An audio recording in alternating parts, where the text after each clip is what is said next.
कार्यक्रम के प्रायोजक हैं पिताजी स्वर्गीय श्री नागरदास जी टिम्बडिया एवं माताजी स्वर्गीय रीवा बहन जी टिम्बडिया की पुण्य स्मृति में उनकी पुत्र वधू श्रीमती रूपा जी टिम्बडिया एवं परिवार, राजकोट, गुजरात। आपको बिल्कुल जन्म जन्म मरण किसको नष्ट करना है। संसार ताप विनाशनाय की जगह आप जरूर मंत्र बदल करके आप इसी तरह का मंत्र लिखते हैं कि ग्रह कलह शांताय, बस ग्रह कलह शांति हो जाए हमारे, तो बस इसके लिए हम चंदन समर्पित कर रहे हैं आपको। ग्रह की कलह नहीं हो, इसके लिए करना चाहता है व्यक्ति। मैं जो बातें आपको कह रहा हूँ ये सारी बातें मैं अनुभव करता हूँ, समाज में मैं देखता हूँ, दुनिया में गांव गांव में नगर नगर में घूम घूम करके सब तरफ देखा है, घर घर का पानी पिया है, घर घर में जाकर के भोजन किया है, हजारों घरों में भोजन किया होगा आज तक। एक एक व्यक्ति की मैं करुण क्रंदन सुनता हूँ, दास्तान सुनता हूँ, कहानी सुनता हूँ मैं, क्या करना है, क्या क्या उपाय, यही सब चलता है सब जगह पर। घाट घाट का पानी पिया है जैसे कहते हैं ना लोग, उस तरह की स्थिति है। ये लिख रहे हैं भाई, ये क्या कह रहे हैं, उल्टा पापाश्रव होगा। महाराज आप तो लिख करके जा रहे हो, यहाँ पर क्या लिख करके जा रहे हो? आपको पता ही नहीं है कि दुनिया को नरक निगोद से कोई डर नहीं लगता है। नरक से किसको डर है बताओ? अभी हमने आपको कह दिया नरक में जाएगा तो इसको कोई फर्क ही नहीं पड़ता है। अच्छा प्रैक्टिकल सोचो जरा, कोई व्यक्ति यदि आपको ये कह करके चले जाए कि तूने ये जो गलत काम किया है ना तू नरक में जाएगा, तूने मेरे लिए मेरे साथ ऐसा किया है ना तू नरक में जाएगा, तो हाँ ठीक है कोई बात नहीं। और यदि वो ये कह करके चले जाए कल रोड पर निकलना देखें फिर देखता हूँ, तो फिर घबराहट शुरू होती है, यार कहीं एक्सीडेंट नहीं कर देवे, कहीं जान से नहीं मार देवे। फिर पुलिस की शरण में जाता है, फिर पुलिस प्रोटेक्शन के बारे में सोचता है, फिर कहता है भैया इन्होंने धमकी दी है हमारे को जान से मारने की। अरे तो वो जो पहले वाला जो कह करके गया था नरक के बारे में, उसका डर नहीं था तुम्हारे को? या नहीं, नरक वरक तो चलता है, कोई दिक्कत नहीं, नरक वरक तो कोई, नरक का मतलब ये जीते जी नहीं होगा, इतना इसके माइंड में बैठा हुआ है, दिमाग में इतनी गाड़ी बैठी हुई है दिमाग में। इन्होंने नरक के बारे में कह दिया ना, इसका अर्थ ये जीते जी मेरे ऊपर कोई संकट नहीं आएगा। इन्होंने निगोद के बारे में कह दिया ना, इसका मतलब वर्तमान जीवन में तो मेरे शांति है, कोई दिक्कत नहीं है। हाँ अगले जन्म में जो होगा सो निपटेंगे, तब की तब देखेंगे यार, नरक की नरक में जाकर के देखेंगे, अभी तो कोई दिक्कत नहीं है ना। और ये कह दे तेरे हाथ पांव तोड़ देंगे, तो फिर बात देखो आप, फिर घबराहट चालू हो जाती है। सोचना थोड़ा कहा है, बहुत समझ लेना, कुल मिलाकर के बात क्या है देखो। अन्यथा हिंसा करने से उल्टा पाप का आश्रय होगा और उसका फल दुख रूप नरक निगोद आदि पर्यायों में भुगतना पड़ेगा। क्या करें? अतः प्रमादजन्य हिंसा से सदा सावधान रहना चाहिए। प्रमादजन्य हिंसा से सदा सावधान रहना चाहिए। सदा दया रूप परिणाम कर पुण्योपार्जन करना चाहिए। पहले ये बताया था कि आरती का समय दिव्य ध्वनि का समय है, सो इसको सिद्ध करने के लिए निम्नलिखित 2 गाथाएं लिखी जाती हैं। एक तो अंग पन्नती का की ये गाथा दी है, दूसरी समूह शरण स्तोत्र क्षेपक की ये गाथा प्रस्तुत की है। देखें जरा क्या लिखते हैं इसमें। तिथयरस तिसज्जे नाहसा सुज्जिमाए रतिये बारह सहासु मज्जे छघड़िया देव झुणी कालो। ओहो क्या क्या बात कह रहे हैं, देखो जरा अर्थ पढ़ेंगे नीचे अभी। पुवहणे मज्जहणे अवरहणे मज्जिमाय रतिये छच्छगड़िया निगाये दिव्य झुणी कही सो तथे। क्या लिख रहे हैं देखिए, देखिए क्या कह रहे हैं ये। अर्थात पूर्वान्न, मध्याह्न, अपराह्न और मध्य रात्रि को 4 समय हो गए, दिव्य ध्वनि के संदर्भ में लिख रहे हैं ये। इस प्रकार 4 समय भगवान की दिव्य ध्वनि 6 घड़ी पर्यंत 12 सभा के मध्य खिड़ती है। 6 घड़ी पर्यंत। इस विषय में यहाँ और भी विस्तार से समझाया जाता है। 6 घड़ी समझ गए आप? एक घड़ी, 6 घड़ी रखते होंगे। एक घड़ी रखो, दीवार घड़ी, हाथ की घड़ी, फिर टाइटन की, फिर इसकी, फिर राडो की, फिर इसकी जो अलग अलग कंपनियों की जो हैं, उनको 6 घड़ियाँ लाओ और 6 घड़ियाँ रखो। ये है ना 6 घड़ी। अरे भाई 24 मिनट की एक घड़ी होती है, हाथ में बंधने वाली घड़ी की चर्चा नहीं है। 24 मिनट बराबर एक घड़ी, रोलेक्स की बात नहीं कर रहे हैं यहाँ पर। 24 मिनट की एक घड़ी, तो 2 घड़ी माने 48 मिनट, और यहाँ लिख रहे हैं 6 घड़ी। 6 घड़ी माने कितना हो गया? 144 मिनट, माने 2 घंटा और 24 मिनट। ठीक है ना? 24 मल्टीप्लाई बाय 6, इसका मतलब 144 मिनट, और 1 घंटा 60 मिनट का, तो 120 मिनट में 2 घंटे, तो 2 घंटे तो पूरे पूरे, और बाकी में बच गए 24 मिनट।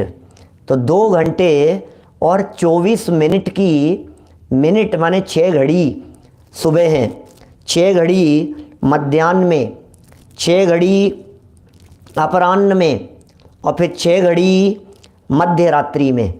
तो इस तरह से 6 घड़ी 4 बार दिव्य ध्वनि कीर्ति है, माने 2.5 घंटा 4 बार हो गया। 2.5 घंटा सुबह, 2.5 घंटा दोपहर में, 2.5 घंटा शाम को, और 2.5 घंटा मध्य रात्रि में। मध्य रात्रि वाला विशेष परिस्थितियों के अंदर होता है। कभी कभी जब विशेष पुण्यशाली पुरुष वहाँ आते हैं तब वो परिस्थिति बनती है। उक्त गाथाएं इस बात को सूचित करती हैं। सुनना जरा क्या लिख रहे हैं। 10 घंटे हो गए भाई साहब, जितेंद्र जी साहब क्या लिख रहे हैं ये? 10 घंटे की बातें हो गई।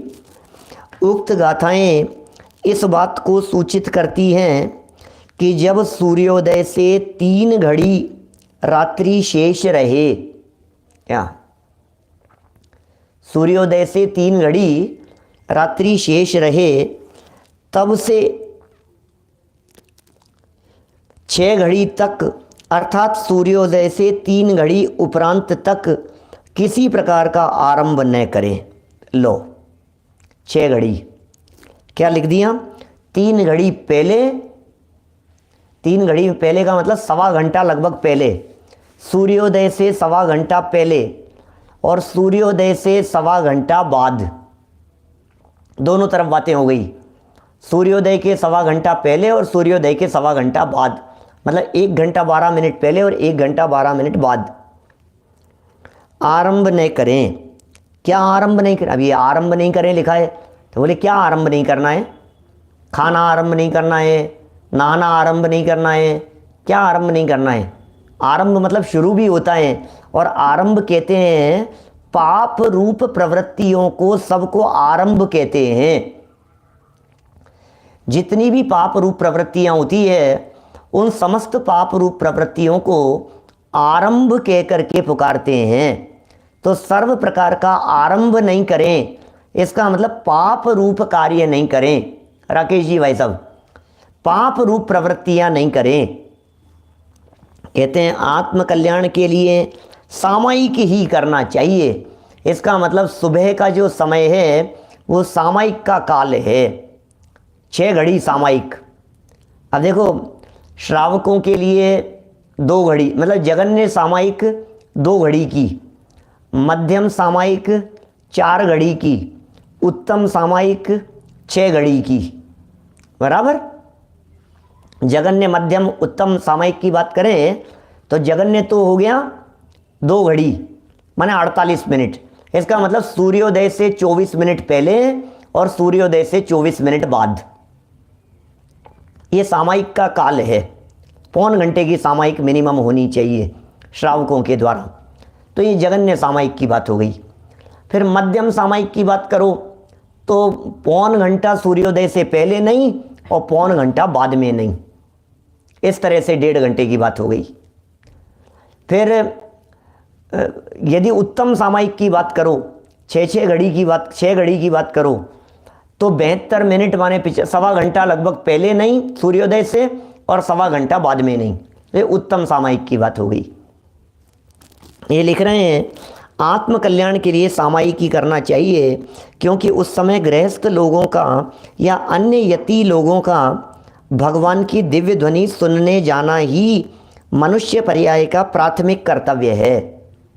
अब देखो, या तो सामायिक कीजिए आप, है ना, गृहस्थ लोगों का यति लोगों का दिव्य ध्वनि सुनने जाना ये प्राथमिक कर्तव्य है। उस समय दिव्य ध्वनि कीर्ति है, प्रातःकाल दिव्य ध्वनि कीर्ति है उस समय, फिर मध्याह्न में कीर्ति है, अपराह्न में कीर्ति है, मध्य रात्रि में कीर्ति है, 4 समय दिव्य ध्वनि के बतला दिए। तो दिव्य ध्वनि सुनने के लिए जाना ही श्रावक का कर्तव्य है, इसलिए आप उस समय दिव्य ध्वनि सुनने के लिए ही जाएं। नहीं जा सकते हैं तो उस समय बैठ करके सामायिक करें, ठीक है ना। देखिए, परंतु क्या किया जाए, ये पंचम काल का विकराल समय है। ओ हो, क्या बताएं भैया, ये महाविकराल समय चल रहा है। ये पंचम काल का अत्यंत विकराल समय है, हुंडाव सर्पणी काल का दोष है। पंचम काल का विकराल समय है, हुंडाव सर्पणी काल का दोष है। इसमें नहीं होने योग्य जो कार्य हैं सो भी हो जाते हैं। मैंने लिखे हैं अपने कालचक्र नामक पुस्तक में, क्या कालचक्र नामक पुस्तक में मैंने हुंडाव सर्पणी काल के संदर्भ में क्या क्या विचित्रताएं होती है, ये बहुत सारे बिंदु वहाँ पर लिखे हैं और यहाँ पर उनमें से कुछ कहे जा रहे हैं। जरा देखिए क्या क्या कहे जा रहे हैं। उन्हीं में से तिलोय प्रणति का प्रमाण है, मैंने प्रमाण दे करके वहाँ सारी बातें लिखी है, वहाँ से भी पढ़ करके सुना सकता हूँ मैं, लेकिन अभी यहीं देख लीजिए क्या क्या लिख रहे हैं महाराज साहब। जैसे तीर्थंकरों के पुत्रियों का होना, ये हुंडाव सर्पणी काल का प्रभाव है। तीर्थंकरों के पुत्रियों का होना, ऋषभ देव स्वामी के 2 पुत्रियां हो गई थी, बोले ब्राह्मी और सुंदरी। वास्तव में तीर्थंकरों की पुत्रियां नहीं होती। क्यों नहीं होती? क्योंकि फिर तीर्थंकरों की पुत्रियां होगी तो फिर इन्हें अपना मस्तक झुकाना पड़ेगा। क्या जिनके साथ में विवाह करेंगे फिर उनके आगे मस्तक झुकाना पड़ेगा। तो बोले नहीं, इन्होंने पुत्रियों ने कह दिया हम विवाह ही नहीं करेंगे, आप चिंता मत कीजिए पिताजी। 2 पुत्रियां हुई तो थी, लेकिन ये हुंडाव सर्पणी काल के प्रभाव से ही हुई है। तीर्थंकरों पर उपसर्ग होना, ये तीर्थंकरों पर उपसर्ग भी यही हेतु है। 7वें तीर्थंकर, 23वें 24वें तीर्थंकरों के ऊपर जो उपसर्ग के प्रसंगों की चर्चाएं मिलती है, ये भी इसी का प्रभाव जानना चाहिए। सुपार्श्वनाथ, पार्श्वनाथ और महावीर स्वामी के ऊपर उपसर्ग की बात देखने सुनने को मिलती है। तीर्थंकरों का अपवाद होना, तीर्थंकरों का अपवाद होना माने ऋषभ देव स्वामी का ही अपवाद हो गया, समझ लो आप। बाहर जाकर के मारीची ही बातें उटपटांग करने लगा। चक्रवर्तियों का मान भंग होना, चक्रवर्तियों का मान भंग शिला पर लिखते समय नहीं, वो प्रसंग नहीं लगाना। चक्रवर्ती का मान भंग माने बाहुबली के साथ में पराजय हो गई। चक्रवर्ती सम्राट होते हुए भी वो कामदेव बाहुबली से 3 युद्ध में हार गए। ये चक्रवर्ती का जो सम्मान था, उसकी जो बल की गौरव गरिमा थी, वो वास्तव में पब्लिक के सामने धूल धूमिल हो गई। इसका नाम है चक्रवर्ती का मान भंग हो जाना। माने सारी दुनिया क्या समझती थी, अरे चक्रवर्ती सम्राट का तो बल कुछ अपूर्व होता है, वो चक्रवर्ती सम्राट ही हार गए। वो चक्रवर्ती सम्राट जिनका अतुल्य बल होता है, वो चक्रवर्ती सम्राट जो चक्रवर्ती सम्राट अपने उंगली के ऊपर पूरी सेना को खींच लेवे, ऐसे चिटकी उंगली पर। वो आपने कथा प्रसंग सुना कि नहीं सुना पहले कभी? बहुत समय हो गया, सुनाया नहीं मैंने बहुत लंबे टाइम से। आज सुन लो 2 मिनट में, है ना, फिर आगे बढ़ेंगे। चक्रवर्ती सम्राट 6 खंड को जीत करके आ गए, अपने राजमहल में बैठे हुए थे और प्रसंग चर्चा कुछ इस तरह की चल रही थी। बाहर खड़े हुए कोई सेनापति सिपाही आदि कोई इस तरह की बातें कर रहे थे कि भाई साहब युद्ध तो हम करके आए, 6 खंड तो हम जीतने के लिए गए, सेना तो हम लेकर के गए, आखिर बल तो सेना का ही होता है, और ये महाराज तो कुछ नहीं किया है, महाराज तो बैठे रहते हैं। और फिर भी चक्रवर्ती सम्राट ये ऐसे ही थोड़ी सी हंसी मजाक में कुछ इस तरह की बातें चल रही थी। आप जानते हैं चक्रवर्ती सम्राट के कान तो ऐसे होते हैं कि 12 योजन तक की बातों को वे सुन ले। वे सुनने में आ गई भाई साहब बात। क्या देखिए, तो 12 योजन तक की बातें सुन लेते हैं, सुनने में आ गई इस तरह की चर्चा, और बुला लिया अपनी ये जो चिटकी उंगली है, ये कनिष्ठा जैसे कहते हैं, इस उंगली को मोड़ लिया और सेनापति को बुला करके कहा मेरी उंगली सीधी नहीं हो रही है, सेनापति जी थोड़ा सीधा कर दो। अरे अभी कर देता हूं महाराज, क्या बात कर रहे हो आप, सीधी नहीं हो रही है। उसने पूरा जोर लगा दिया, क्या पूरी कोशिश की, राजकुमार जी अजमेरा साहब पूरी कोशिश कर ली, बोले वो उंगली सीधी नहीं हुई। फिर बोले क्या करूं, दूसरे सभा में और लोग बोले यार तू कोशिश कर ले, तू कोशिश कर ले, और लोगों को जरा कोशिश करने के लिए कहा, बोले खूब कोशिश कर ली, क्या अरे सीधी नहीं हुई। बोले एक काम करते हैं अपन दोनों तीनों मिलकर के करते हैं कोशिश। तो 2 3 4 लोग जुट गए, एक साथ लग गए, बोले सीधी नहीं हो रही। अरे यार ये गजब हो गई। बोले धीरे धीरे करके और लग जाओ पीछे, और लग जाओ पीछे, और लग जाओ पीछे। सब लग गए लेकिन उंगली सीधी करने में समर्थ नहीं हुए। धीरे धीरे करके कथानक है, बोले हाथी लगा दिए, घोड़े लगा दिए इस उंगली को खींचने के लिए, और चक्रवर्ती सम्राट हाथ ऐसे सीधे करके ऐसे उंगली टेढ़ी करके सामने बैठे रहे। बोलो पूरी सेना लग गई, हाथी घोड़े 84 लाख हाथी, करोड़ों घोड़े लग गए, लगा दिए। अरे भाई साहब ये क्या हो गया महाराज आपकी उंगली को, ये क्यों नहीं सीधी हो रही है, इतनी ताकत, और चक्रवर्ती सम्राट बैठे हुए हैं मजे से अपने राज सिंहासन के ऊपर, कि ये कैसी बात है यार, इतनी ताकत लगा रहे हैं तो महाराज ही खिंच करके नीचे गिर जाने चाहिए। कुछ नहीं हुआ। फिर उन्होंने अपनी चिटकी उंगली को, जब सारी सेना सब लगी हुई थी, ऐसे ढीला छोड़ा, ढीला छोड़ा, और सब पीछे चले गए, और फिर ऐसे इस उंगली को खींचा तो सब खींचे चले आए। तो उनके समझ में आ गई कि चक्रवर्ती का बल क्या होता है, कितना बल होता है चक्रवर्तियों का। एक अकेले चक्रवर्ती, सारी सेना एक तरफ है और अकेले चक्रवर्ती का बल एक तरफ है। लेकिन फिर भी ये उंडाव सर्पनी काल का ये प्रभाव था कि ऐसे बलशाली चक्रवर्ती भी बाहुबली स्वामी के साथ में युद्ध में हार गए। लो 3 युद्ध हुए और तीनों युद्धों में पराजित हो गए। ये उंडाव सर्पनी काल का प्रभाव ही जानना चाहिए। चक्रवर्ती का मान भंग हो गया। हो क्या करें। जैन धर्म में कई प्रकार के संघ भेद होना, ये भी इसी का प्रभाव है भाई साहब। संघ भेद होना वर्तमान में क्या हो रहा है जैन धर्म में, ये मतांतर चल पड़े हैं। एक संघ दूसरे संघ की बात नहीं मान रहा, वो उस संघ की बात नहीं मान रहा, ये इनकी नहीं सुन रहे, वो उनकी नहीं सुन रहे। बंटवारे होते चले जा रहे हैं, संघ बंटते चले जा रहे हैं। सबके अपने अपने विचार है, सबकी अपनी मान्यताएं हैं, सब अपने अपने हिसाब से चलाना चाहते हैं। यही सब चल रहा है। ये जो संघ भेद हो गए हैं, ये भी चक्रवर्ती के स्वप्नों में, इनके स्वप्न भी सुनाए थे हमने आपको बीच में। किसके सुनाए थे? अपने भद्रबाहु स्वामी के, है ना, चर्चा की थी ना आपको। चंद्रगुप्त के स्वप्न सुनाए थे हमने बीच में। पीछे आया था प्रकरण इस तरह का, तो स्वप्न और स्वप्नों के फलों की चर्चा की थी, चंद्रगुप्त के 16 स्वप्नों की। तो फिर ये कह रहे हैं संघ भेद होना, ये भी इस काल का ही प्रभाव है। क्या करें, ऐसा हीन काल है, खोटा काल है, पंचम काल चल रहा है।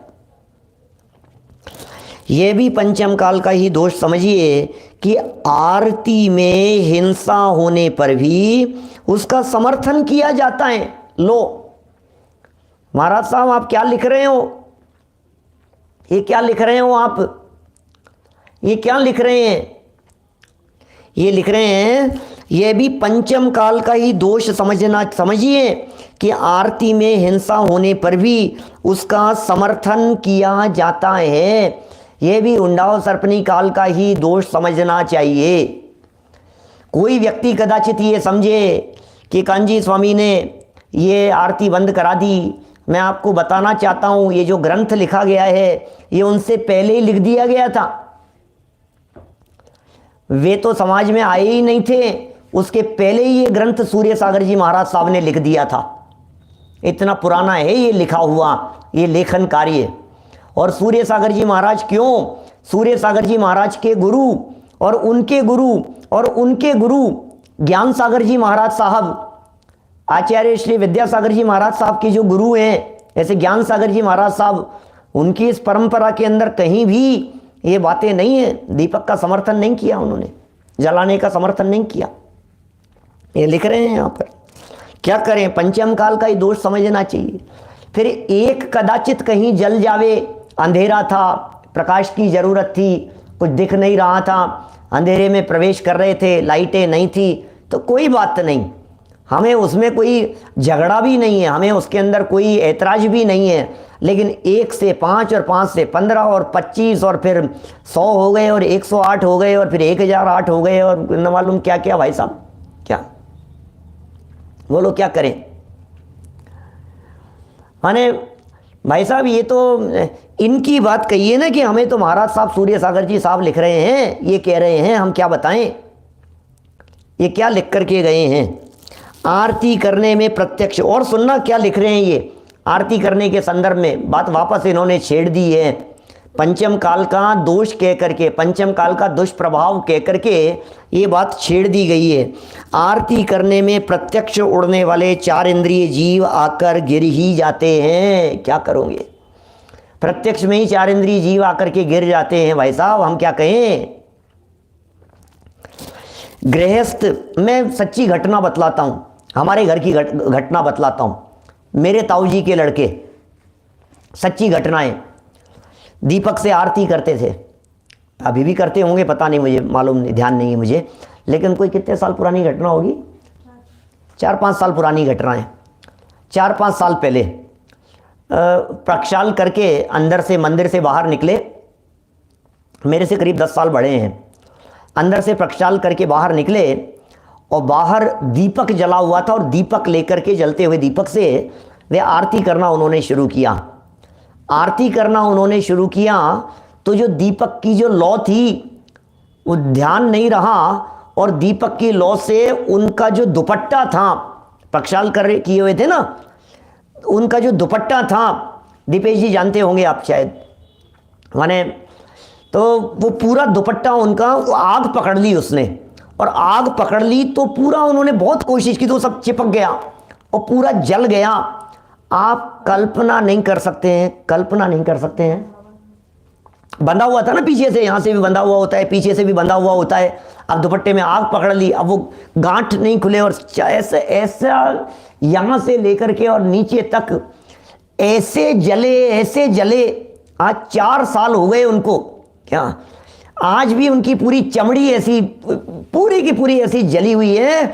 मतलब 2 साल तक तो इतनी तकलीफ पाई, आप कल्पना नहीं कर सकते।